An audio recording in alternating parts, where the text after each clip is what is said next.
ప్రకాశించే ఆ దివ్య సియోనులో గరుడా నిన్ను దర్శింతును.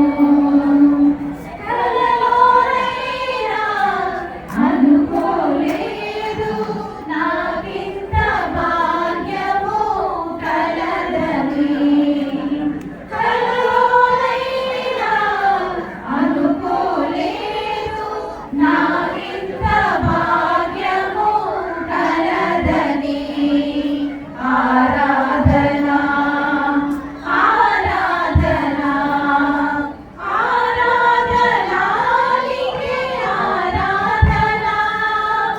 ఆరాధన ఆరాధన ఆరాధన నీకే ఆరాధన. ఆరాధన నీకే ఆరాధన. ఆరాధన నీకే ఆరాధన. ప్రకాశించే ఆ దివ్య సియోనులో గరుడా